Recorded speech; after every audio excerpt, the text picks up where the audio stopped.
प्रश्न श्री परिमल नंदवानी। उपसभापति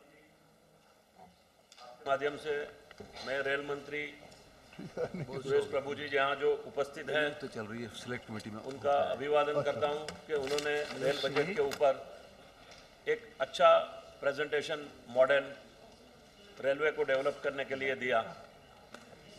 हमारी भारत की रेलवे सर सबसे बड़ी रेलवे है और हम जब विदेश जाते हैं तो हमें लगता है कि विदेश से आके हम उस रेलवे की काफ़ी तारीफ करते हैं, किंतु जब भारत आते हैं तो उनके लिए जो हमें सफाई रखनी चाहिए या उनके लिए हमें जो सुविधा होनी चाहिए, तो जो उनके लिए जो टैरिफ होना चाहिए, रेल पैसेंजर टैरिफ जिसको बोलते हैं, मेरे ख्याल से सर रेल टैरिफ पैसे हमारा जो है वो सबसे कम है। मैं मानता हूं कि एयर कंडीशन क्लास में अगर हम टैरिफ नहीं बढ़ाते वो बात अलग है, किंतु जो बजट अपना है, जो लिमिटेशन है, जो फाइनेंशियल हमारा क्रंच है रेलवे का, अगर उसको आगे चलाना होगा तो सर मेरा एक सुझाव है कि जिस तरह से देश में टेलीकॉम रेगुलर अथॉरिटी चल रही है, जिस तरह से पावर रेगुलेट अथॉरिटी चल रही है, उस तरह से sir railway tariff regulatory commission होना चाहिए जो साल साल रेलवे की टैरिफ के ऊपर उसका गौर करें, क्योंकि हमारे यहाँ जो रेल टैरिफ है वो एक पॉलिटिकल एंगल से देखा जाता है और रेलवे है जो नीचे बैठी जा रही है और हमारी डिमांड बढ़ती जा रही है। अगर हम रेल बजट को उस तरह से देखेंगे कि हमें क्या नया मिला क्या नहीं मिला, तो अगर बजट सही नहीं होगा तो हमें कुछ प्राप्त नहीं होगा।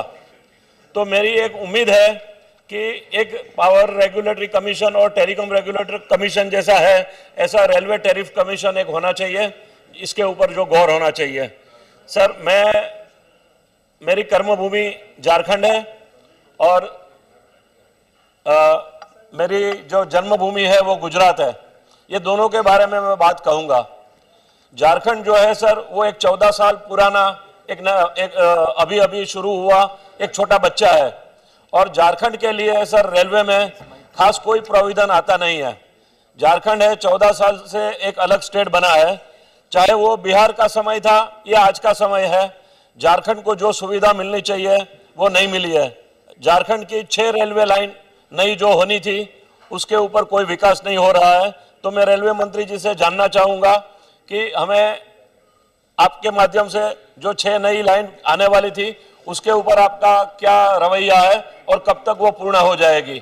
झारखंड में सर आपका जो बजट है उसमें झारखंड की तरफ से आपको 11% यानी कि 11% ऑफ द रेवेन्यू आपको झारखंड से आती है, किंतु झारखंड को कभी किसी ने मैप में रेलवे ने लिया नहीं है। उसी की बदौलत है सर कि झारखंड के जो अंदर राजधानी ट्रेन चलती है वो हफ्ते में 2 ही दिन चलती है और उसके डिब्बे जो है वो बिल्कुल कंडम हो गए हैं। आप कहते हैं जब चिट्ठी लिखते हैं कि उसकी लाइफ खत्म नहीं हुई है, पर मैं रेलवे मंत्री जी को अनुरोध करूंगा कि आप आइए और झारखंड की रांची जो राजधानी जाती है उसमें आप बैठिए और देखिए कि कितने कंडम कोच है हमारी राजधानी झारखंड के लिए। हमारे यहाँ से कोई मंत्री नहीं होता है झारखंड से। मैं 8 साल से ये सदन में हूँ, मैं सर इसको देख रहा हूँ कि झारखंड के लिए कोई नई ट्रेन शुरू नहीं हो रही है। हमारी एक डिमांड है झारखंड के लिए सर कि एक ट्रेन मुंबई के लिए नई हो और एक रांची से या जमशेदपुर से सूरत के लिए एक नई ट्रेन होनी चाहिए।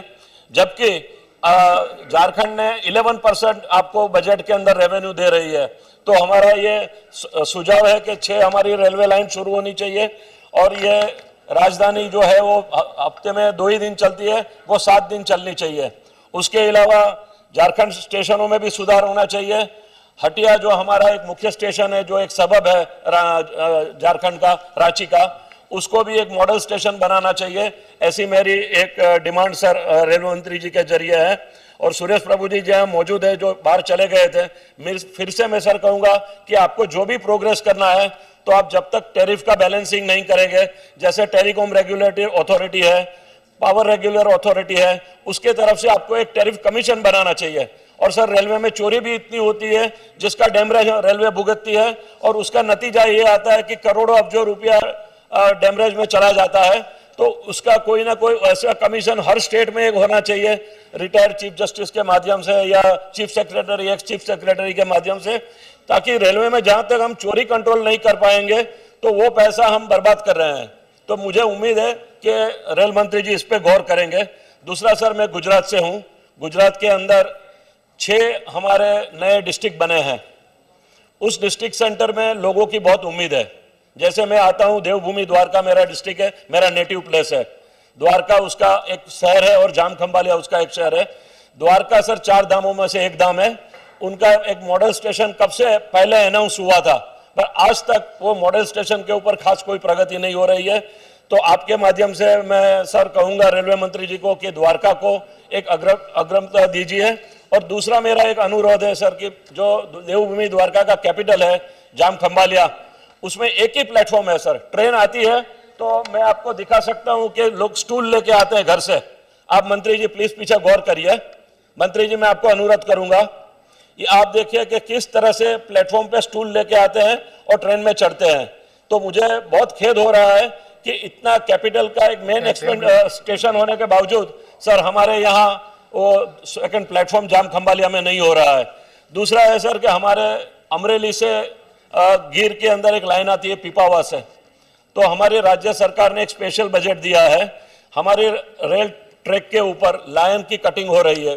जब लायन क्रॉस करते हैं तो 100 किलोमीटर्स की लाइन है हमारे जो पीपावा से अमरेली आता है, और वो थिक फॉरेस्ट है, गिर फॉरेस्ट। उसमें लायन जब क्रॉस करते हैं तो कई बार रेल के नीचे आ जाते हैं। कई बार वेस्टर्न रेलवे जनरल मैनेजर से मीटिंगें हमारे राज्य सरकार ने भी की है, किंतु उसके ऊपर कोई बजट जो राज्य सरकार ने दिया है उस तरह से मैं मंत्री जी को अनुरोध करूंगा कि आप इसको देखिए कि आपकी तरफ से भी ये 100 किलोमीटर के ट्रैक के ऊपर एक फेंसिंग लाइन बनाने की आवश्यकता है, जिसके माध्यम से हम लायन जो हमारे prestigious animal of Asiatic lion है उनका हम बचाव कर सके। और फिर से मैं रेल मंत्री जी को अनुरोध करूंगा कि हमारे रांची के लिए राजधानी एक्सप्रेस 7 दिन चलाई जाए और नए कोच के साथ चलाई जाए। जो कंडम कोच है उसको नाबूद करें। मुझे सुनने का मौका दिया उसके लिए मैं सदन का आभारी हूं।